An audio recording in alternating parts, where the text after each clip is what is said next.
কলকাতায় সায়েন্স সিটির সংলগ্ন বিশ্ব বাংলা মেলা প্রাঙ্গণে শুরু হয়েছে 3 দিনের বাণিজ্য মেলা ও এক্সিবিশন। 9 আগস্ট মেলার উদ্বোধন হয়। মেলা চলবে রবিবার 11 আগস্ট পর্যন্ত। বিএনআই কলকাতার এই মেলার আয়োজন করেছে। মেলায় রয়েছে 300রও বেশি স্টল।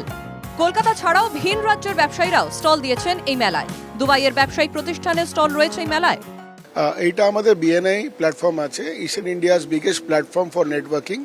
এখানে আমাদের বিভিন্ন রকমের স্টল আছে, যেরকম আমার হার্ডওয়্যারের কাজ, কিন্তু আমার বন্ধুর এখানে ইন্টেরিয়ারের স্টল আছে, যেখানে আমরা দাঁড়িয়ে এই ভিডিওটা নিচ্ছি।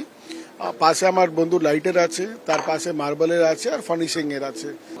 এখানে কলকাতা থেকে তো অনেক আছেই, যেহেতু এটা কলকাতা বেস্ট, কিন্তু দুবাই থেকে, বম্বে থেকে, রাজকোট থেকেও অনেকজন এসছে, যারা এখানে নিজের স্টলগুলো লাগিয়েছে।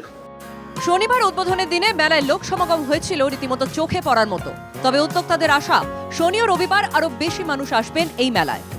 কালকে একটা উইকডে ছিল, সেখানে ওদেরাও যাচ্ছে খুব উৎসাহিত আছে যে এত লোকজন এসছে, ওরা ব্যবসা পেয়েছে। তো আমি আশা করছি যে শনিবার রোববার যা আছে আরও লোকজন আসবে, আর সবাই যা আছে ভালো ব্যবসা পাবে। আর উইচ ইজ আওয়ার ফাইনাল মোটো, আমরা চাইছি যে সবাই যা আছে আসুক এখানে, ব্যবসা পাক। সো যদি ওটা আমরা করতে পারি, সো ওর দিকে ভালো কিছু হতে পারে না।